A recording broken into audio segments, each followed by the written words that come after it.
So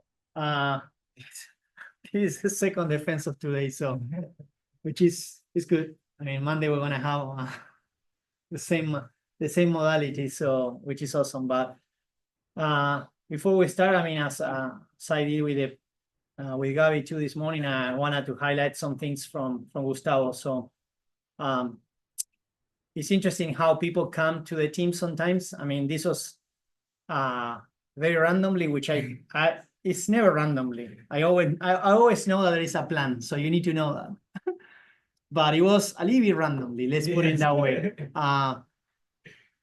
Gustavo is a nice outlier, and then we have now more outliers, which is good because we are a team that is growing in different direction, and then looking at the agronomy side is great. But then when we start looking at being more interdisciplinary, we need some help on bringing some people on board that they have different knowledge. So, and because we were working with Vara, so I will give some kudos to Vara on an international project. And because we were working with another person on that project, this person was like, "Oh, I have a really great person that I know from Brazil. He might be looking for a job." And I'm like, "Is he good on computer science?" And he's really good on computer science. He's really good on machines and sensors. And I'm like, okay, I think that we will take it. So, and that was the way that we just got connected with Gustavo. I mean, it was just by another person working on one of our USAID projects with Molly. So, and then Molly was saying, I met this awesome guy. He's great. He's helping on some things. And I'm like, yeah, let's bring him. And then Gustavo has been doing a lot of work on that project. I mean, with USAID. And then basically, I mean, on that project, we have a few publications on developing databases and digital tools. And then basically moving into doing a master's. And then this is something that is very interesting. I mean, because I remember probably it was around 11 years ago, not the first year exactly, but I have always the crop physiology behind my mind, and then the thinking about how we can move to allometric models. And then we have done, you probably don't remember all the story, but I mean, we have done a lot of years of people collecting data on panicles on sorghum, and then classifying, looking at the size, measuring the length, diameter, looking to computer science to see if they can help us to build an app. I think that we have 2 tries that Anna was also helping, I mean, when she was here. And then we have going into these classes with the students helping us to build the app. But at the end, always something happened, and then we never really reached to that final point of basically doing what Gustavo is going to present today. So, and then it's the beauty about an idea that probably took an entire decade. So it took us some time to move that idea forward. So, and then Gustavo is the one that came and saying, "Don't worry, I will complete this." And it's a good way to put it. I mean, kind of that cherry on top. I mean, a way to say it. And in terms as I always say, as a person, it has been a pleasure to work with Gustavo, because even when he needs to be very patient with me and with everyone, because I mean, his mind goes too fast, way fast, which is great because he has always doing many things, and I mean, very busy, very productive. I mean, on his master's, I mean, writing many publications, but he's always trying to do more. It's like, so, and then the only thing that you need to do is, as a good mentor and advisor, is don't get on the way. Make sure that he has the freedomness to do it. Sometimes even when he came with this last idea, I say, yeah, let's do it. So even if it's related or something connected to what he wants to do, I mean, I want to make sure that he has the freedomness to explore. And I appreciate that he has a lot of ideas, and he brings a lot of freshness, I mean, into the team, into thinking ideas and developing those. And he has been helping other people. So it has been a tremendous pleasure, I mean, to having you here with us. And then, as I mentioned to Gabi this morning, it's your time to relax, to enjoy, to harvest. I mean, you have been working very hard on this, and you are still working because he's always changing or adding a new feature. So just enjoy. Thank you for your work, and then I hope that everyone enjoys. So yours. Yeah. Okay. So hello everyone. Nice to see you all here.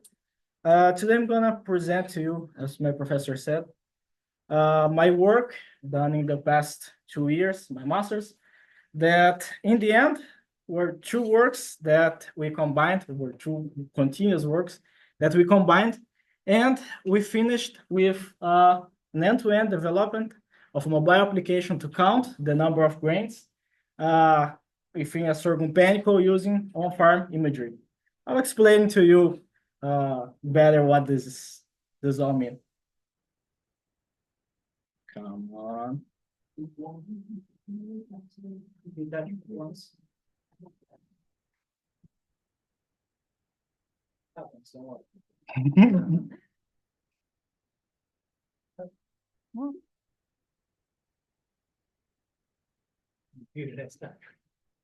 Computers.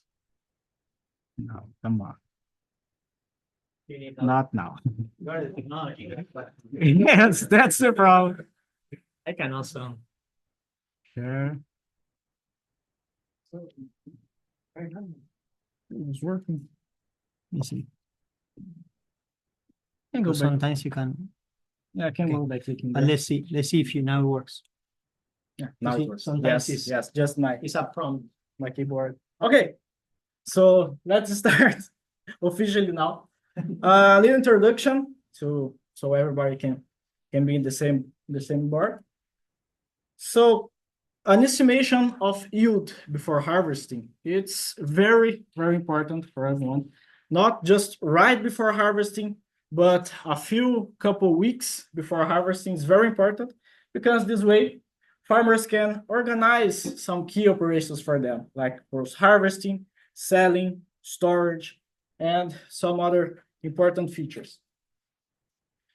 For sorghum, the number of grains is very related to the final yield among the number of panicles per unit of area and the weight of the grain itself.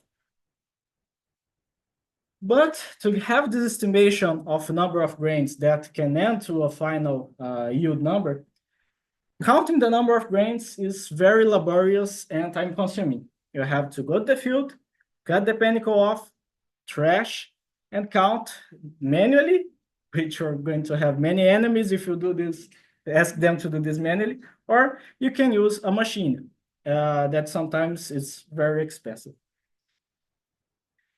The usage of mobile applications to count things in the field, like counting coffee, counting orange, counting berries, have been employed in the last few years and helping this is yield estimation. But in the case of sorghum, none has been done aiming at on-farm images, at on-farm applications. Thinking on that, we thought in a very complete work that in our first chapter, we are going to use convolutional neural networks or deep learning to first detect and segment the sorghum panicles at field scale. So at the field, tell the computer what is a panicle and where the panicle is in the image. Then, using the image that we segmented, so only the panicle in the image, we're going to count the grains in that image. And then, lastly, estimate the number of grains from that image to the whole panicle. After that, in the third chapter, we are going to use these models, all those three models, to deploy an app that we are going to count the number of grains of a sorghum panicle using on-farm imagery. So exactly like the image is showing, go into the field, take the phone, take a picture of your sorghum panicle, and estimate the number of grains. And also, with some user inputs, estimate the yield, your grain sorghum yield from those images, without having to go there, trash, count manually. moving forward, we have our first chapter, that is the models development, that are going to talk about how the models were developed, trained, and tested. This is the overview of our methods that we have. First, data collection. Doesn't show, but first a data collection. Then from this data collection, we have a detection and segmentation. Using a couple of that data, we used to count the images, the grains in the images. And then we did another data collection, and we used the output of the counting model to estimate the whole number of grains in the panicle. Beginning with the detection and segmentation, we're going to talk about the materials and methods.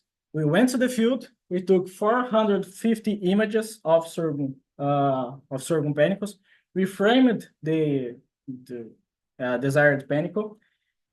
And I'm going to show, to tell you this now, but we collected from 20 different genotypes, different colors, different architectures, different density of grains. Then we used some data augmentation to increase our data size so our model can be more reliable. We applied auto-orientation. We resized the image to fit in the model. We flipped the images. We did some random crops. We changed the hue of the image. We added some saturation, some brightness, and we also added noise to simulate some cell phones that are not this advanced. In the end, we came out with 4,500 images for training, 102 images for validation, statistical validation, and 21 images for a visual test. We used 28 epochs, a learning weight of 0.001, a batch size of 4, and we also employed pre-trained weights to increase and to improve our training in 2 frameworks, Detecton 2 and YOLO V8. Now, with all this, what we got, we saw that YOLO V8 presented more accuracy in all the metrics that we evaluated. In the detection, which is just detect in the image what and where is a sorghum, we had 80% for YOLO V8. For segmentation, which is draw a bounding box around the panicle, we obtained 89%. For the inference time, for YOLO V8 was faster than Detecton 2, and the weight of the file was lighter, almost 4 times lighter than Detecton 2. These 2 last characteristics, the inference time, and the weights of the file size, matters in the end where we are going to deploy this model to a mobile application, because they will increase the performance of the app. And in addition, we did some visual analysis to see how the segmentation and how the detection were performing. In this image, you can see that the detection is just drawing this box around each panicle, and the segmentation is to draw this polygon around the panicle. So we can see that YOLO V8 performed better. Detecton 2 left some parts of the panicle behind, which is not good for us, because when we separate this panicle from the image to count, we are going to have some grains left behind, which is not good for the counting. Now, moving to the counting the grains in the image. So we now separated the panicle in the image. Now we have to count the grains that are in that image. How we did it? From that previous database of 450 images of 20 different genotypes, we randomly selected 40 images. Then we went there in the images and we manually segmented. This was to ensure that the segmentation was perfectly done. Then we divided these images into 3 equal size patches, the lower, the middle, and the top part. We did that because if we use the whole panicle, the grains are really, really small, and it would be really hard for the computer to detect the grains in the image. Then we place the point in each one of the grains using Label Me software. Then these images were all resized to 224 by 224, so they can fit in the model. Then we again augmented the images, changed the hue, the saturation, the value, giving some auto orientation, apply some flipping, and with 4,800 images. And lastly, we converted the points that we placed in each grain to a density map aiming at crowd density algorithms. The process to do this is called the Gaussian filter, which is really complex. I'm not going to show the formula here. So from those density maps and the images we had, we used some CNN architectures that are not commonly used around, as far as I saw in those fields. People usually use detection, segmentation, or other things. In our case, we did not use those. We used density maps, which are used for crowd counting, because this kind of algorithm are more used when you have a very high number of units in the image that you want to count, and they are sometimes really small. This type of architecture are mostly used to count crowds in the images. So those images that are concerts, protests, they have a lot of people that are really difficult to count. They use this kind of algorithm. We went to the literature and we collected, we got two architectures, the MCNN, which is used to count people in the image, and TCNN seed that was used to count soybean seeds inside the pods. And also we developed a model with the same structure of the other ones, aiming at the same thing that we called sorghum net. We applied the same parameters for all those three that we were training.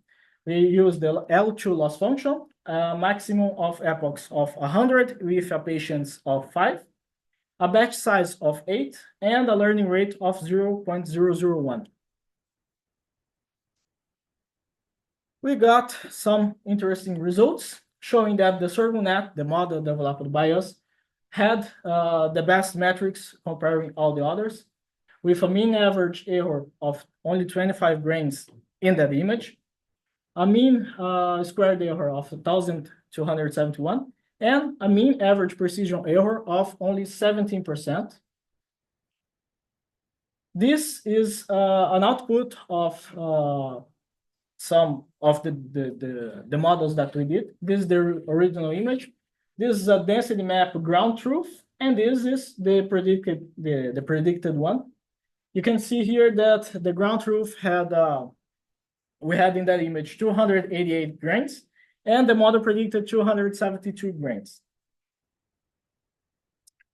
Now that we told the computer what a panicle is, and we count the number of grains in that image, it's time to estimate to the whole panicle the number of grains.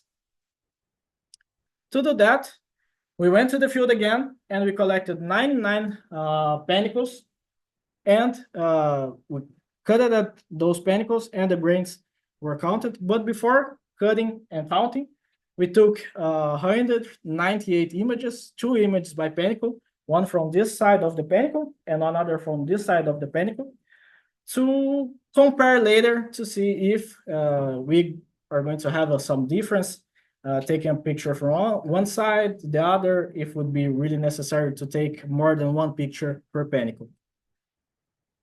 We manually labeled the images again, aiming for higher accuracy.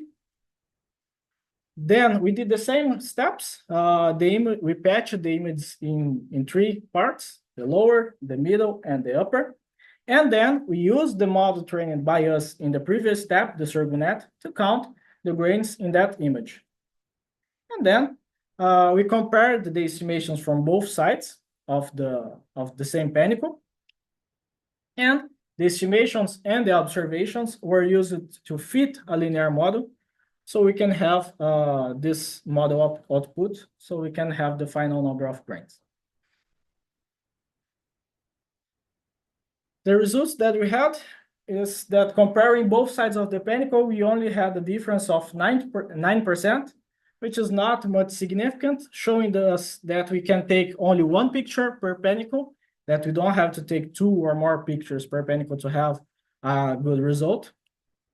We ended up with this graph showing the predicted numbers of grains from the image by the observed total number of grains in that panicle. We fitted this linear model with that formula showing there in the top. And then we used that those values, the predicted number from the image, in that formula to have actually the predicted number of grains for the whole panicle by the observed number of grains. We had a final error of only 17%, considering the whole panicle, which is really, really great for the task that we want to do. Now, moving to the chapter 3, where we got all those 3 models, and we used to deploy these models by creating a mobile application. So I'm going to start with the backend, which is what you don't see. So everything that's running in the back of the scenes. As I mentioned before, we took the 3 models, combined them into a final framework. And we've developed 2 versions for this. One that is local, and another that is remote working based. What is local? Local version is a version that works without internet connection, so it uses only the cell phone hardware to work. In this version, as I mentioned, it works without an internet connection. It has a PDF report that you can store, share, do whatever you want with that PDF report. It is more democratic because it's not everywhere around the world that you can have internet connection in the field. So more people can use this application. But we have some drawbacks with this. It's Android only so far, because this package that we are using to employ the YOLO V8 into the app, it's only one library so far, because everything is so recent that people did not have much time to develop more things, but they were going to do this in the future. It's highly dependent on software. So if your software is a little bit old, your hardware, it's a little bit old, so your cell phone is a little bit old, you're going to take more time to process the image, but you're still going to have your results. It's just going to take more time. And this does not contribute to the database. I'll explain more about this database now when showing you the remote version. The remote version is way faster because it's a GPU accelerated web server. It has the report as well. It contributes to the database. This database, since we are using internet connection, everything that the user inputs in the app, and also everything that the app outputs, can be sent to a remote database, storing every kind of information that I'm going to show you later, but give you some spoiler. The genotype, the name, the position of those countings, the genotype, as I mentioned, the size, the row spacing, and also the final yield. Imagine the power of this database in sorghum studies. It's really, really high. In addition, this may have a feedback, because when you are uploading the image to the cloud, you can keep those images and use these images to train more the model, increasing the accuracy of those models, making them better. But this is costly, because maintaining a web server GPU accelerated, it's very, very costly. And it's highly dependent on internet connection. So if you don't have internet connection, you can't upload your image to the cloud, and you can perform the counts. But you can use images from the gallery, as I'm going to show in the next. So the front end, what you see, what is the display of the app. We use the Flutter framework that uses Dart computing language to work. Dart It's a language developed by Google, very similar to Java. It's very well documented. So we have a lot of things in the internet available to work more a little bit. It works for Android, for Mac, and for Windows Phone. I usually don't see Windows Phone around, but if someone has a Windows Phone, they can use the app as well. Now I'm going to show you the workflow of our app. It has two options, the panicle photometry and the yield calculation. The panicle photometry and the yield calculation basically follow the same workflow, but the yield is more complete. So I'm going to show you the yield, just the yield. Starting with this is the workflow. It has only 6 steps. It's very, very quick. Starting with this, which is the main page. In the main page, you can choose panicle photometry, which is just counting the number of grains in the panicles, and estimating yield. When you click estimate yield, you're going to be directed to this page, where you have an information telling the user how the yield is going to be calculated to be crystal clear with the user. The user input the field name to be layered in the report. It chooses the metric or the imperial system to be complete worldwide. Inputs the field size, inputs the seeding rate, the hybrid, the row spacing, and the number of heads in a certain unit of length. This unit of length will depend on your row spacing. Two things here. This last two are going to be used to count, to estimate the plant population, which is one of the 3 main important things to calculate your yield. And all this information will be stored in the database. Next, when you filled everything and click the next, you're going to be directed to this page where you can select the panicles that you're going to take the picture. You can take the picture, as I mentioned, or you can select pictures from your gallery. If you took the pictures in the field and you want to do that by web server, you can just take the picture in the field, go to a place where I have internet connection, and upload from the gallery. After that, the app will segment the panicles and return everything the model segmented, showing the screen for the user to see. If the user forgot about which panicle he was trying to see, can click here to see the image bigger. And then after that, you're going to select the interest panicle, 1 panicle per image. And after select everything, clicking proceed, the app is going to process again, count the images, count the grains in the images, and estimate for the whole panicle, and return the result with the total number of grains per panicle. After that, clicking proceed, and you're going to have your final estimation. In this page, farmers or anyone that is using the app now can insert the crop condition, if it's very poor, fair, good, or excellent. This can be done right almost in the end of the season, where you already know how was your condition, or this can be used in the beginning, 2 weeks after flowering, which is the period that the detections are starting to work, to have a forecast of your yield by that time already. This crop condition will impact in the number of grains per unit of mass, which will directly impact in the final yield. So we had the input of the number of panicles per unit of area in the beginning.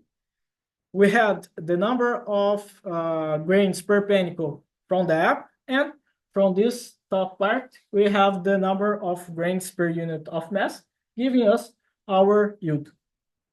From that, we can click here and get a report, and you can get your PDF report. So nice, we had the app, and now we had to do some validation to see if the app really works. We perform 2 types of validation, a laboratory and a field experiment. In the laboratory, we used a white background and controlled the lights. In this case, we used 190 images.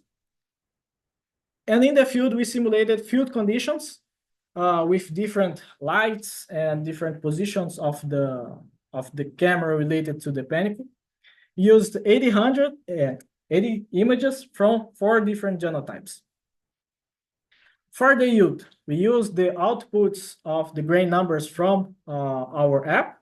We counted the number of plants in a unit of length, and then after counting, using the ground truth, so we cut the panicle, took to the lab, count the number of grains, and also we weighted all the grains to have an estimation of the number of grains per unit of mass. For the statistics, we used the root mean square error, the relative root mean square error, and the Klein-Gupta coefficient, coming out with these results. In the laboratory, we had an error of 350 grains with a relative error of 22%. For the field, 400 grains with a relative root mean square error of 21%. And to calculate the yield, we had an error of 15%. The error is lower because we're taking the mean of the panicles that were in the row to calculate the final yield. Now, the 1-by-1 graph. This is for the laboratory, which is, the points are really close to the line, and this is for the field. They're still very close to the 1-by-1 line, but they are more sparse than the laboratory. I'll tell you why. It's a badly taken picture in the field, which I took by myself. I can't blame no one for this. This is my fault. This is a bad example because we had a panicle here, and we also had a panicle here, and a panicle here, and also a panicle here. So behind our interest panicle, we have several more panicles, and this can affect how the segmentation will be done. A good example is this one, that we also have some panicles close to the interest panicle, but we don't have many panicles so close in the background. The result for both of these in segmentation would be this.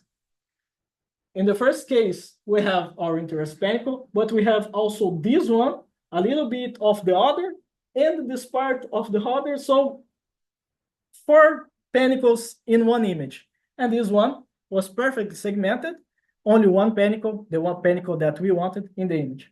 What's the impact of this?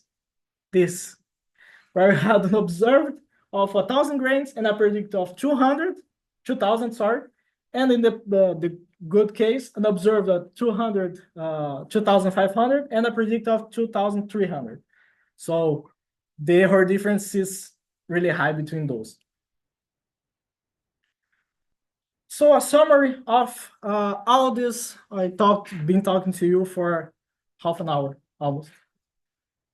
We developed machine learning algorithms to segment, count the number of grains, and to estimate the number of grains within a panicle in a field using field images. We developed a mobile application using those models that works locally and remotely. This was the first attempt to count the number of grains and estimate the yield of sorghum in the field using machine learning and on-farm images. And for future steps are improve the models. We always have to keep improving the models to reduce our error. Deploy the app so the users can use the app. Add some use management, so a little bit of a touch of personal usage for the app. Add other crops, and also use this very important database that we had in other studies. With that, I would like to thank you everyone for your time. I would like to thank Dr. Sempidi, our professor, for the big opportunity you have gave to me in this.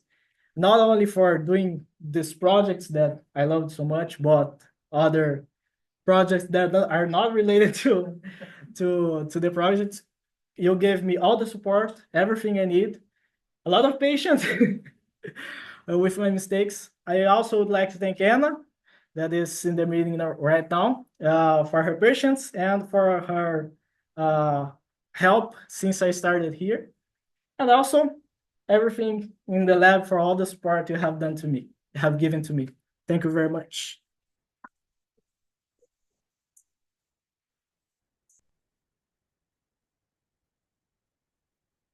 Okay, so we're gonna open up for questions. I mean, we're gonna do similar questions here, and then I can monitor if you want the Zoom. I can take a look if you want. So, any questions?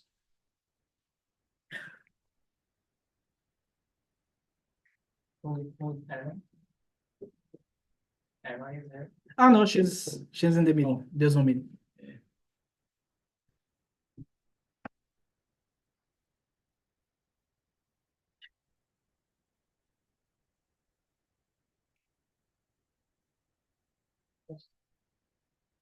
I have a question. Yes. Gustavo. I have asked you, but I do again.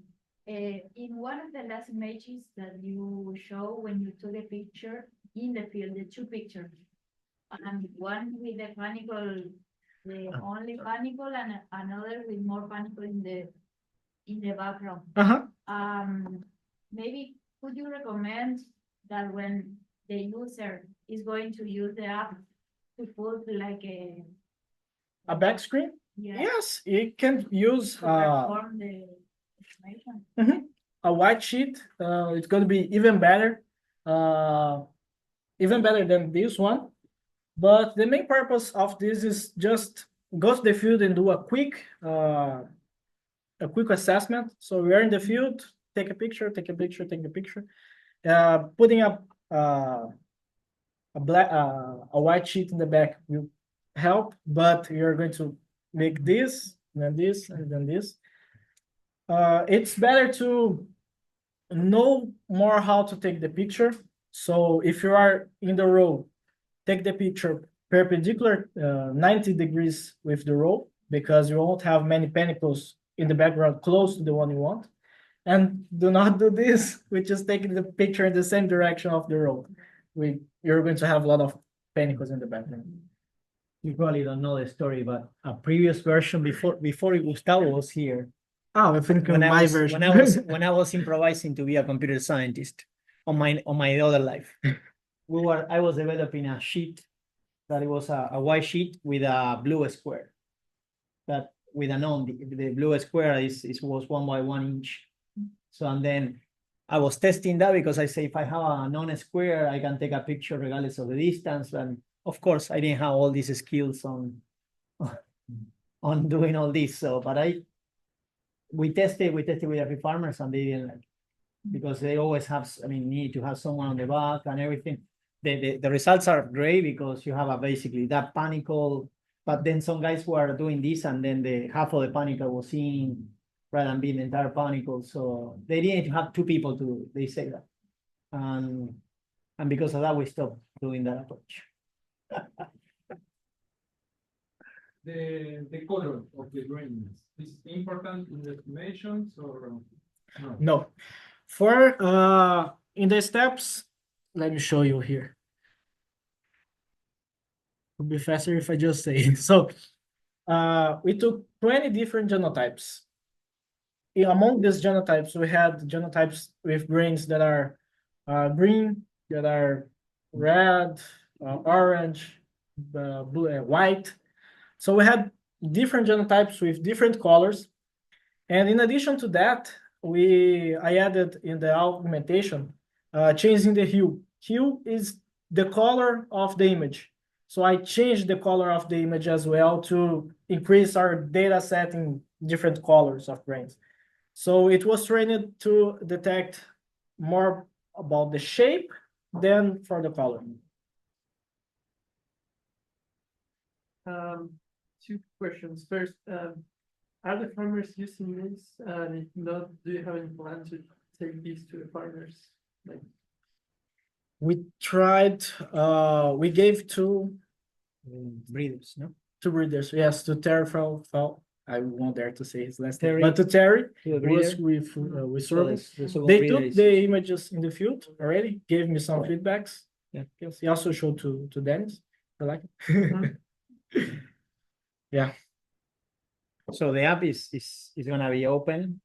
The main issue is to maintain the application. That's the main challenge. The app is gonna be open. So and then I envision that it's gonna be something more. I think that we have a chance here of when he's thinking about other crops is something that we're thinking. We're thinking about moving to other crops, and maybe something that we're gonna potentially commercialize it.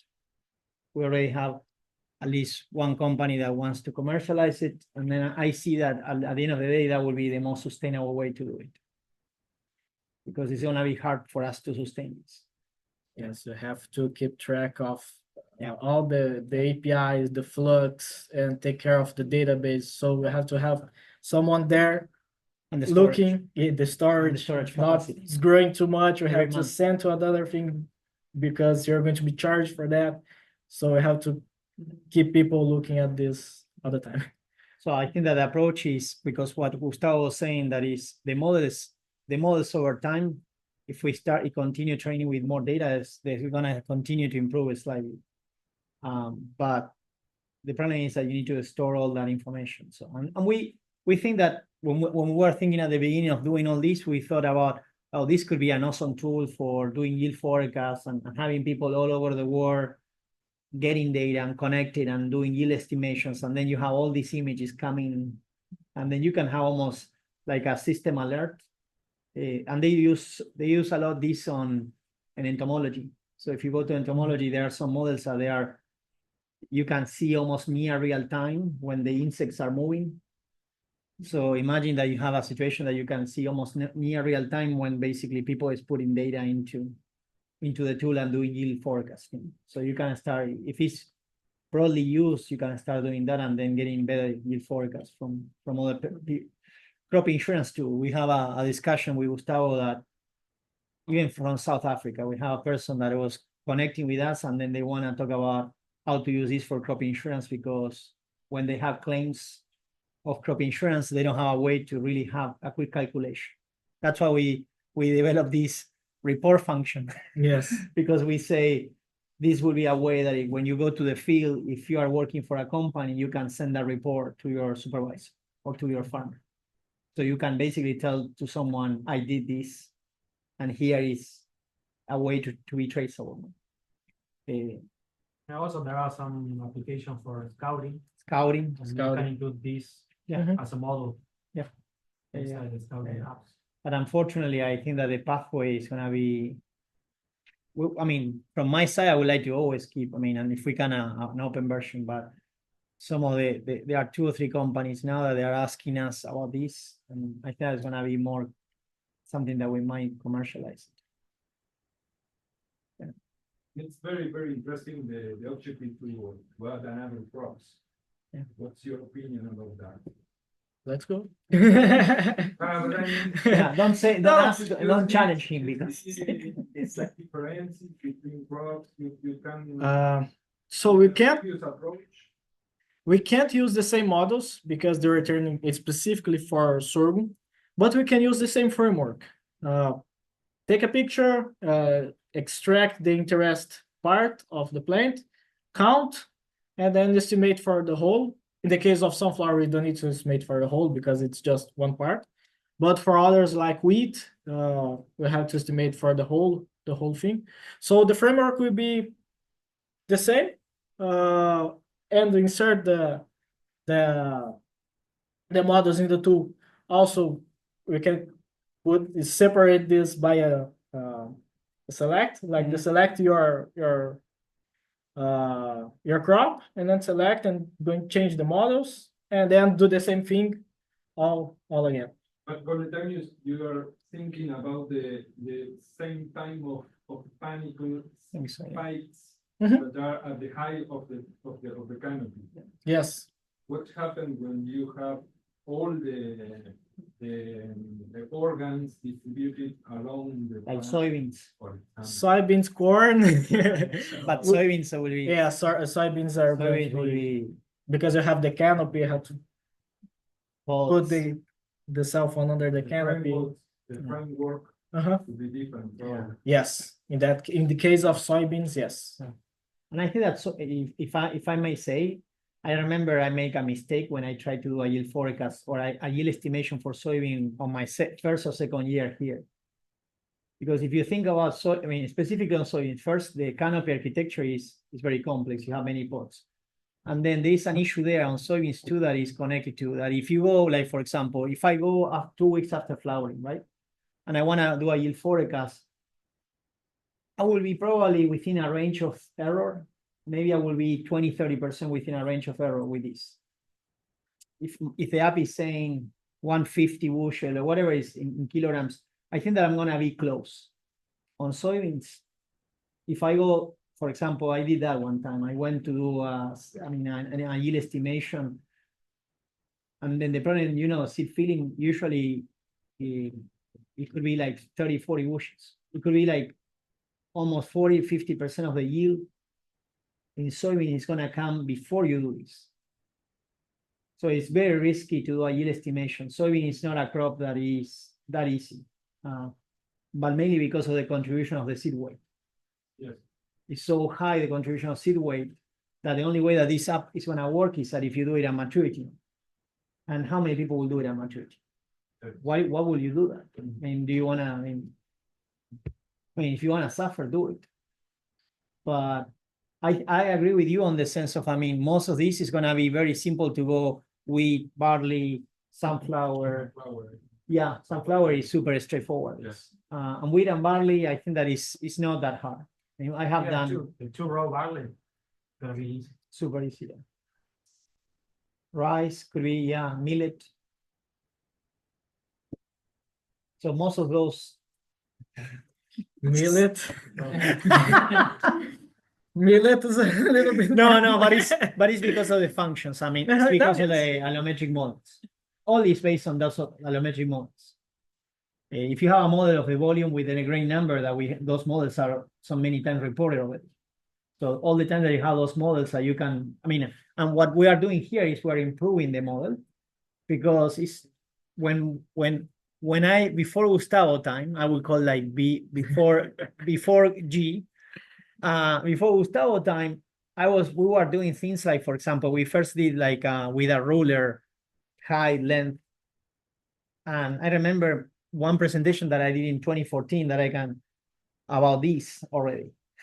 But the problem was that when I was doing this with a ruler, right, it's not a perfect cylinder. And then there are panicles that are too open and flex, and they're not compacted. So, and then you have what Gustavo was showing, abortion, bird damage on the top. And this type of application is considering that because it's doing a density map. So if you have kernels, if you have grains, you have the density. So it's not only considering the shape, but it's considering basically what is the depth of those kernels. Basically, if you have grains or you don't have grains. So yeah, I'm just telling everything that I did wrong so you can see this is so good. So there's a question on Zoom from Anna. Anna, yes, which was the biggest challenge for the deployment of the many.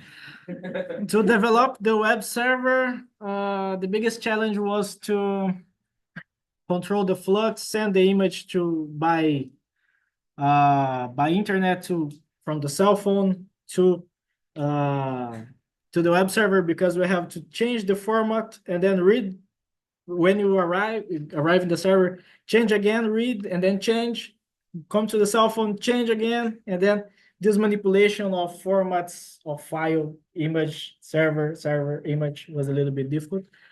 For the local, we only have one library so far for the segmentation. So it sometimes the detection, I don't know why this happens, but it flips. So it returns an error or returns the segmentation all wrong. So I did some try to avoid this by cropping the image, making the users crop the image. This can reduce the error. Yeah, I've been trying. It's been hard. And the local version is the one without internet. Yes. So- yes. But one of the things about the app is that you can take the pictures in the field and then you can go to your office and upload. So you don't need to do the processing in the field. You can just do the processing after the fact. Yeah. Any other questions? Will it be available in Brazil? Luis, yes. I don't know, actually. We can talk about the price, please. Yes. If there are some reals, just- I don't know. we can translate it any, and that's yes, yeah. another challenge. Another thing that we Translate. say is that we talk about this, that we could put or at least we will explore to see if it can be easily translated into different languages. Yeah, so then it can be used more globally. He said we are waiting. We are waiting. We're waiting. Any other questions? I have one. Of course, we're. So. How close? How close? Like too close? Like this, there. Are you complaining or is that a complaint or? No. Okay. But Sam does that. Mhm. It gives you like multiple predictions on the same image. YOLO does that? How do you get like 5 predictions on that image? On that one. Ah, That you were. I was already there. You were So already there. this we can control the IOU. If we change the IOU, it is the intersection over Intersection. union. You will have many different segmentations from the same panicle, but this was not adjusted as I adjusted now. But when you adjust it to a certain threshold, you will only have one per panicle. Okay. And also adjust the confidence, so you won't have like these parts here, these parts here. Okay. All about adjusting the thresholds. But the idea here was, I mean, that's a good question, but the idea for the rest is what we are doing here is we are letting the user to decide. So you are letting the person that took the picture to decide which one is the best representation of your panicle, no, of your picture.